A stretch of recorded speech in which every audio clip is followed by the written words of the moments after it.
Hey guys, this is Fulton at Laser Loot Air Student Radio. This is my music room for November 24th, 2020.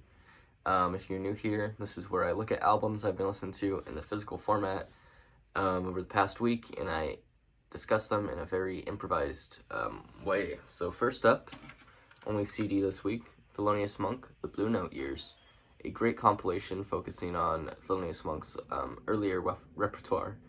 And it has the standards like, Round Midnight, Straight No Chaser, Mysterioso. Great starting point for Felonious Monk. Picked this up a couple years ago at a thrift store, and it's been with me ever since. Many study sessions and many drives. No surprise, pulled this, put it on the new turntable. I'll get more on that later, but Steely Dan's Countdown to Ecstasy. I've talked about it at great lengths before. Up next, special place in my heart, Closet Goth. I technically don't own this, it's my former partner's, but I got them to pay for it and the cassette. But I've lost the sticker that comes with it. But yeah, this is like a Arizonan compendium of people that just make music. Compendium, more like consortium. But it's like art rock, art punk, I don't know how to explain it, DIY. I don't know, they just dig some really groovy cuts on here, and it's really expressive of what I feel like a lot of my generation has gone through, at least. And a lot of the words and like the ferocity and intensity of the songs just capture kind of the angst that we have, but also it's kind of soft boy. I don't know if that's an insult or not. I apologize, Colin. I'll tag you in this. But yeah, this is just one of the greatest albums on greatest unknown albums I've heard in a while, and it just flows seamlessly. Closet Goth is an amazing band. They tour quite a bit, not right now of course, but you can always find them at a house show. I saw them at the Machine Shop, a local arcade down in Langley, Washington. I think it was May 23rd, something like that. And what sparked me pulling Closet Goth was Heart Attack Club. This was a zine. It's off of the Evolution label out of Canada. Goleta, I don't even know where that is. I picked this up at local pop-up records just because it had Union of Uranus on it, a hardcore DIY band I've been trying to find and get into, from Toronto, I believe. According to Discogs, they were very influential. I don't know, they're just fun.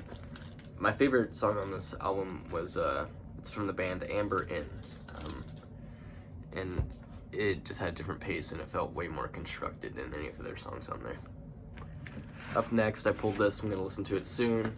Tool's 1993 debut album, Undertow, on Volcano, Tool Dissectional, whatever you want to call it. Classic 90s alt metal, a little bit of prog, essential album for anyone looking to get into 90s music. Tool's probably one of my favorite bands of all time, but now the more I listen to them, I'm just like, wow, it all sounds the same. But what they do is pretty amazing. They're four guys who are very good at what they do, and they make palatable and interesting progressive rock that anyone can enjoy, and people have a cult-like status for them because they think they're mystical, but they're just four dudes who take a whole bunch of acid and psychedelics and drugs in their formative years. Up next, some more post-punk. Shame, Songs of Praise. Classic British post-punk, raw, grimy, at your nose. This came out a couple years ago. I saw them down at the Crocodile. Crocodile's moved now, if you didn't know that. But yeah, I played the song Friction in my APUS history class, and if you want a taste of it, the first lyric is, "Do you ever help the helpless?" Yeah, I gave some people some stuff to chew on, and I thought it was really cool by being edgy, but I just put everyone into an existential dilemma. They have a new album coming out. I believe it's called The Water is Pink or something. Sounds very Talking Heads, David Byrne-esque, with the vocals and the instrumentation. So I'm excited to see where it goes. Probably gonna catch him again on tour. Up next, set 1, Les Claypool's Fearless Flying Frog Brigade. One of the greatest live albums, in my opinion, that captures something really wacky, perfect line between improvisation and structure. Yeah, essential for any Les Claypool or Primus fan. I'll show you the gatefold, it's really pretty. The CDs are pretty sought after. This is the Record Store Black Friday edition. I got this a couple years ago. Actually, it was last year. My buddy Asher went to Record Store Black Friday at Silver Platters. It's a triple fold, kind of hard to see. That's awkward. But yeah, set 1, mainly covers and original songs. And set 2 is a cover of Pink Floyd's Animals. Their like 1975 album, which if you haven't heard it, check it out. Great album. I'll put this back in the sleeve later. Yeah, essential for any Claypool fanatic. Really captures Les Claypool at one of his most interesting points in his career, and you can see the prelude to Oysterhead and all of the other jammy stuff he starts doing later on. Another album to test out the new turntable, Aphex Twin, Peel Sessions. I've shown this before. Just live stuff from Aphex. You know, what else can you expect? Very important album. Khruangbin, Universe Smiles Upon You.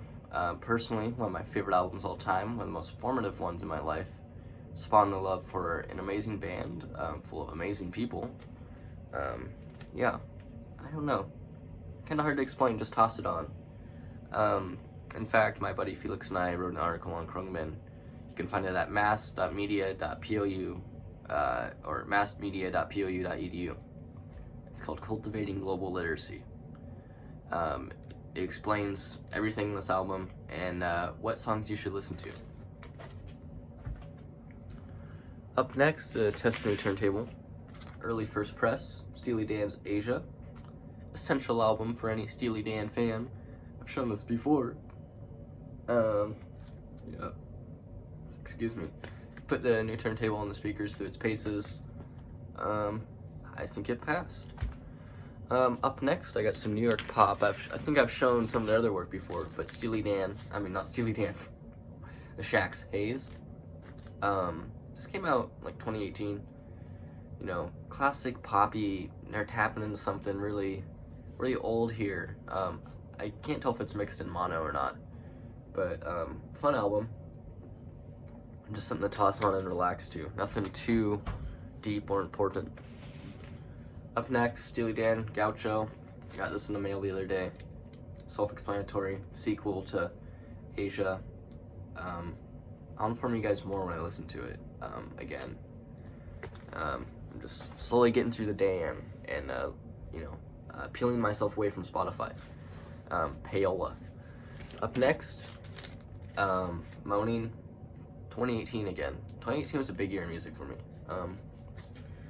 Moaning, self-titled debut, amazing album. Sean Solomon, Pascal Stevens, and I always forget the drummer's name. But an amazing band that's capturing something so raw and edgy. Lyrics on here. This is a great breakup album. Not that I'm going through it, because that's another topic. But yeah, if you need a breakup album, or if someone's hurt your feelings, that you wanted to be intimately connected to, great album.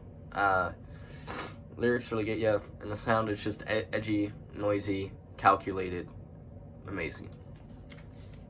Anyways, that's all the music from this past week. I'll be back next week. Have a wonderful holiday this week, guys. Be safe. If you have an indoor gathering, I'm not going to give you my personal opinion, but, you know, you do you. Yeah. Anyways, this has been Fulton with Fulton's Music Room. As you can see, I tie-dyed my Supreme shirt, which you've probably seen me wear before. So yeah, if you have any music recommendations, drop them in the comment box. I would love to hear them and get to them in maybe 2 to 3 years. That's a working timeline. Anyways, have a wonderful day. This is Fulton at Laser Loot Air Student Radio. Be sure to find us online at Laser Radio on Instagram and plu.edu/laser. See ya.